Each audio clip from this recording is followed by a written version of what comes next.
हो चाहे ढोलक वाले भैया हों, ये 2 घंटा 3 घंटा अगर जम के बजा लें खूब जोर शोर से, सुंदरकांड होता है या रामायण होती है या कोई क्रम होता है, उसमें अगर कोई जम के ढोलक वगैरह बजा ले तो उसको दूसरे दिन ग्लूकोज की बाटल चढ़वाना पड़ जाए है? पर धन्य है मेरी जीजियों और मेरे जीजाओं, धन्य है आप। कथा विराम होती है शाम को, जैसे कथा विराम हो गई 2-1 घंटे आप लोग मेला ठेला घूमे, भोजन वोजन करा, रात्रि को 9 बजे से जो बैठे तो सुबह की 6 कब बज गई तुम्हें मालूम ही नहीं पड़ता, लगे बजे।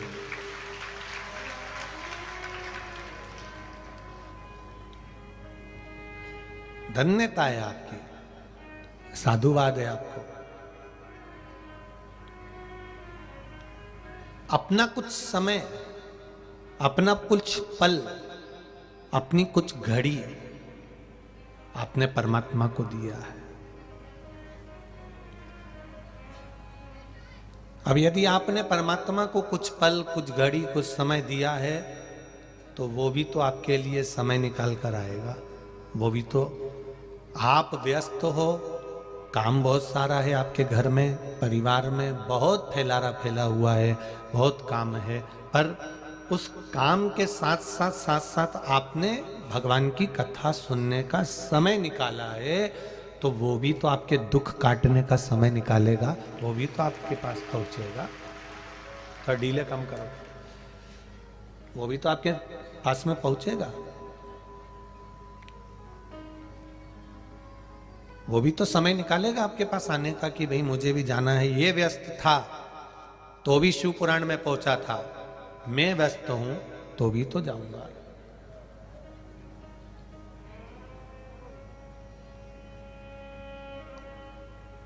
ये तेरी कृपा, तेरी उदारता, तेरी करुणा, तेरी वात्सल्यता, ये तेरे चरणों का सुख है जो हमको मिल रहा है।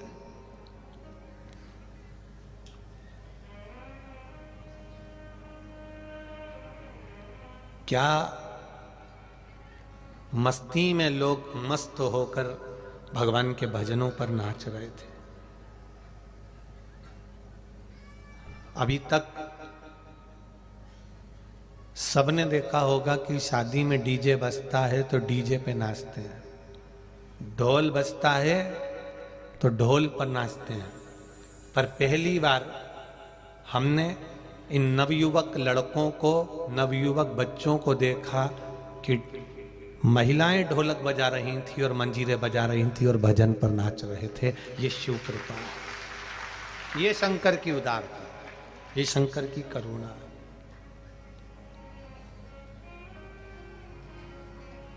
उसके सहारे पर पड़े हुए हो।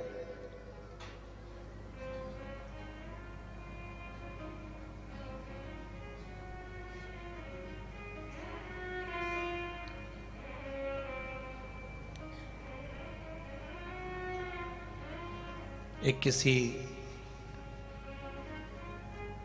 कैमरे वाले ने कोई वीडियो बनाया होगा, एक बूढ़ी माँ का सिर पे उसके पोटला रखा हुआ है कपड़ों का, और यहीं का कोई कैमरामैन होगा, उसने अपने मोबाइल से या जिससे भी बनाया हो, कोई ने भेजा था तो ध्यान में आया। उसने वो छत्तीसगढ़ी भाषा में उस बूढ़ी माँ से पूछा, तुम कौन कौन आए हो? तो कहा ये मेरा भैया है, मैं इसकी बहन हूं, दोनों डोकरा, दोनों बूढ़े, मुंह में दांत नहीं, शरीर में आत नहीं, एकदम दुबरे पतरे से, बुढ़े अलग, सिर पे पोटला कपड़े का। कहां से आए हो? उसने छत्तीसगढ़ी भाषा में पूछा, उसने छत्तीसगढ़ी भाषा में उत्तर दिया, हम वहां से आए हैं। यहां कोई व्यवस्था अगर नहीं मिली तो, उसने प्रश्न किया जो बूढ़ी अम्मा से, बूढ़ी माँ से। मान लो कोई व्यवस्था नहीं मिली तो बूढ़ी माँ ने पलट कर जवाब दिया, कोकड़ी वाले थोड़ी ना व्यवस्था करेंगे, व्यवस्था तो शंभू करेगा।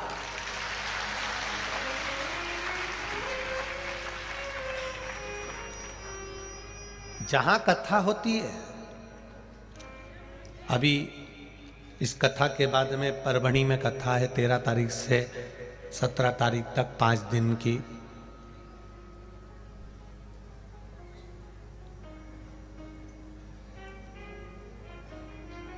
परभणी वाले भी व्यवस्था करने में लगे हुए हैं, तैयारी करने में लगे हुए हैं। उनको भी अंदाजा नहीं रहता कि कितने आएंगे।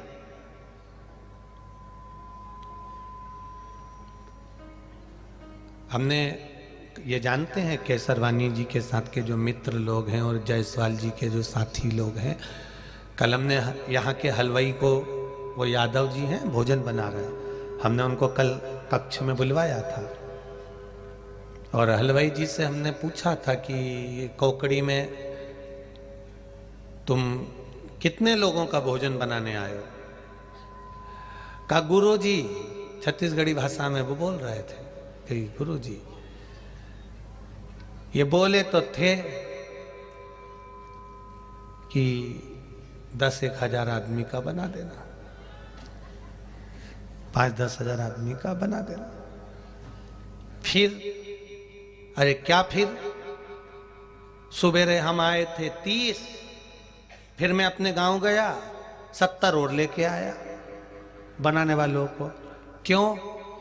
पहले दिन ही जो 30 आई थी माताएं और भाई, वो तो चावल धोने में सुबह से लगे थे, तो रात तक धोते ही रहे, निकल ही नहीं पाए।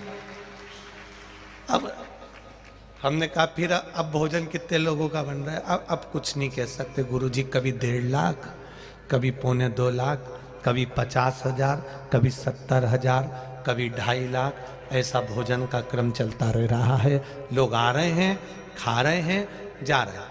अब हमने पूछा, ये बताओ यादव जी कि जायसवाल जी यहां से चावल भेज रहे हैं, सब्जी भेज रहे हैं, सामान भेज रहे हैं उधर। अरे गुरुजी, क्या दान दाता आए, गाड़ी भर भर के टमाटर लिया है, गाड़ी भर भर के पत्ता गोभी लिया है, गाड़ी भर भर के वो भटा लिया है और सब रखा हुआ है।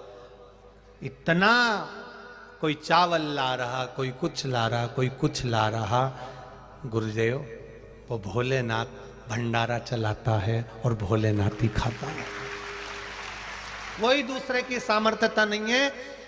शिव महापुराण में लाखों लाखों लोगों को भोजन कराने की भी सामर्थ्यता अगर किसी की है तो वो शंकर भगवान अपनी देवी अन्नपूर्णा को पहले भेज देते हैं कि तू जा, इतने भगत आएंगे, भूखे ना सो जाएं, खाली पेट ना रह जाएं, इनको भोजन कराने की जवाबदारी तेरी है। मेरा शिव आते हैं, मेरे शंकर आते हैं, मेरा भोलेनाथ आता है, उससे पहले मां अन्नपूर्णा को भेज देता है 2 दिन पहले कि तुम जाकर भोजन तैयार करो, कोई भूखा ना सो जाए। और ये मेरा विश्वास कहता है, शिव महापुराण की कथा करते करते ये मेरा भरोसा कहता है, ये मेरा विश्वास कहता है, जितना तो तुम शादी में जाओगे तुम्हारा स्वागत नहीं होगा, टाइम पर चाय, टाइम पर बिस्कुट, टाइम पर दूध, टाइम पर भोजन, टाइम पर नाश्ता, ऐसी व्यवस्था केवल एक ही जगह मिल सकती है और वो शिव महापुराण की कथा है। और यहां देखा नहीं जाता कि ये वीआईपी है तो इसको ज्यादा देंगे, ये कम वीआईपी है तो इसको ज्यादा कम देंगे, ऐसा नहीं है। शंकर के धाम में शिव महापुराण की कथा में जो आया है, बालोदा बाजार से भी माताएं दर्शन करने आ रही थी तो झोले में भर भर के बिस्कुट के पूड़े ला रही थी। मेरी बालोदा बाजार की जीजियों को मैं प्रणाम करता हूं, आपके विश्वास को प्रणाम।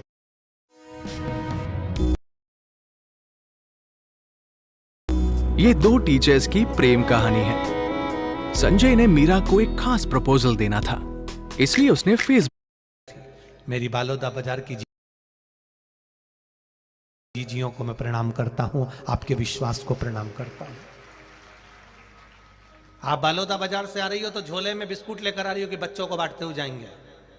बच्चे लोग सो रहे होंगे, छोटे छोटे बच्चे आए होंगे, माताओं के साथ में कोई आया होगा, उनको दे देंगे। बुजुर्ग आएंगे, भूख लगेगी तो उनको दे देंगे। मैं धन्यवाद दूंगा बालोदा की एक बहन को, रोज रात्रि को आती थी और रोज रात्रि को आकर प्रतिदिन रात्रि को कहीं बिस्कुट, कहीं टॉफी, कहीं कोई सामग्री, कहीं पानी की छोटी छोटी बोतलें, कहीं पाउच, कुछ भी उसके हाथ में आता था और वो देकर चली जाती थी। धन्य, हम पहचानते नहीं पर आपकी श्रद्धा को नमन करते हैं, आपके विश्वास को नमन करते हैं, आपके भरोसे को नमन करते हैं। कितनी व्यवस्था कोई दूसरा नहीं कर सकता, ये शंकर के सिवाय कोई नहीं करेगा। कोकड़ी गांव के एक एक कार्यकर्ता, जायसवाल परिवार ने तो कथा कराई, परिवार तो लगा ही था पर साथ में उनकी मित्र मंडली और एक एक कार्यकर्ता भी तत्परता से कार्य करे। प्रशासन, यहाँ के विधायक महोदय, यहाँ की नगर पालिका, नगर निगम, पंचायत और यहाँ की पुलिस प्रशासन, वो collector sir, DSP, SP, TI, सबको मैं नमन करता हूँ। आपने बिल्कुल चाकचौंध व्यवस्था करी, खूब संभाला, खूब संभाला।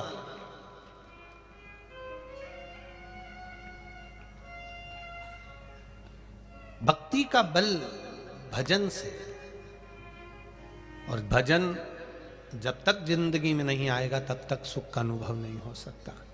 एक सुंदर कथा आती है आशुतोष भगवान की। एक प्राचीन समय में एक रत्नभद्र नाम के एक धर्मात्मा यक्ष हुए, जिनका नाम था रत्नभद्र। यक्ष लोक में रहते थे, यक्ष थे। अब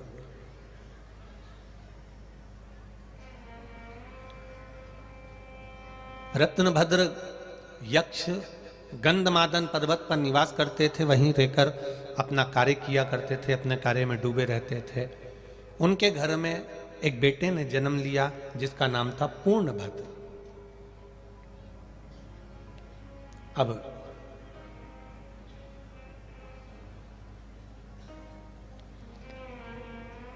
पूर्णभद्र बड़े हो गए, उनका विवाह हो गया। कन्या कनक कुंडला से, उनकी धर्म पत्नी का नाम था कनक कुंडला। 16 वर्ष निकल गए, कनक कुंडला के गर्भ से संतान नहीं हुई। जिस नारी के गर्भ से संतान नहीं होती उसको बड़ा दुख होता है कि मुझे संतान क्यों नहीं है।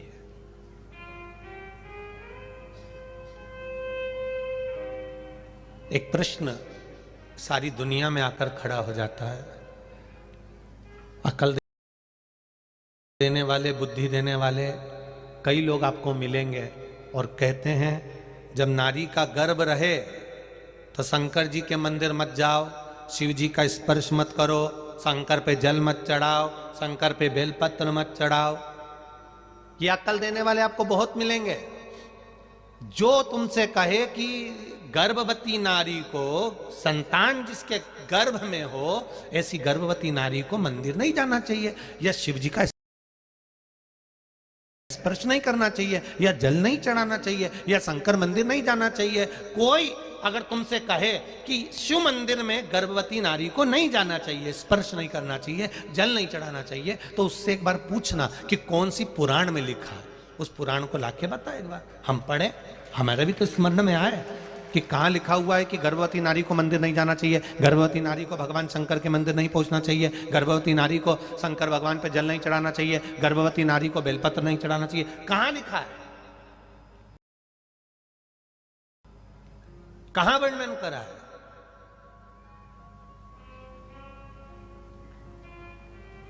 कितना सुंदर कहा है, गर्भ में संतान हो तो भजन करो, गर्भ में संतान हो तो रामायण, गीता हमारे वेद, हमारे शास्त्र, हमारे पुराणों को पढ़ो। इतना भी नहीं कर सकते तो रोज प्रतिदिन भगवान के मंदिर में जाकर एक लोटा जल चढ़ाओ, भगवान का दर्शन करो, उनका पूजन करो, उनका स्मरण करो। क्यों कहते हैं, किस लिए कहते हैं?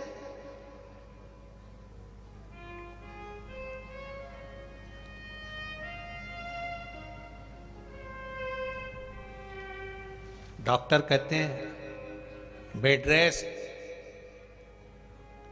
गर्भवती नारी को कह देते हैं बेड रेस्ट, ज्यादा चलना फिरना नहीं। और घर की बुजुर्ग माता क्या कहती है, थोड़ा चला फिरा करो। पहले की बुजुर्ग माताएं कहती हैं थोड़ा चला फिरा करो, और आज के डॉक्टर क्या कहते हैं, बेड रेस्ट, पलंग पे पड़ी रहो, दिन भर डोरे मोहन देखती रहो। तो औलाद भी ऐसी पैदा हुई डोरे मोहन जैसी।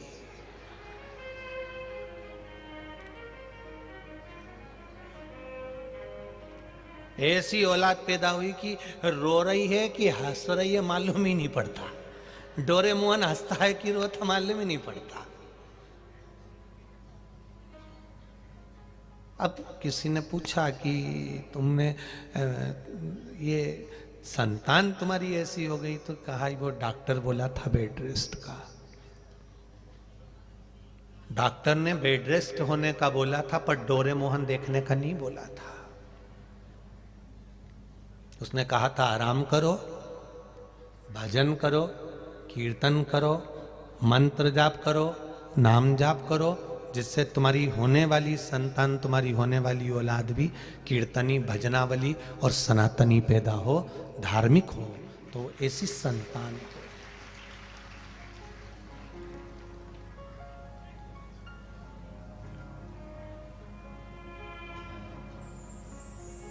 भजन का बल बढ़ाइए, भजन का बल। जाना, कौन कहता है कि शिव मंदिर नहीं जाना चाहिए गर्भवती को? जाओ, दर्शन करो। स्कंद पुराण कहती है गर्भवती नारी को भगवत भजन करना चाहिए, नाम जाप करना चाहिए, कीर्तन करना चाहिए, वेद पुराण शास्त्र पढ़ना चाहिए। हमारे भारत भूमि पर जन्मे हुए वीर वीर योद्धाओं का चरित्र पढ़ना चाहिए। महाराणा प्रताप, छत्रपति वीर शिवाजी, संत नामदेव, तुकाराम, रामकृष्ण परमहंस, चैतन्य महाप्रभु जी, मीराबाई, श्रीमद वल्लभाचार्य, गुरु नानक देव जी, श्री महावीर स्वामी जी, गौतम बुद्ध जी, इनके पावन चरित्रों को पढ़ना चाहिए।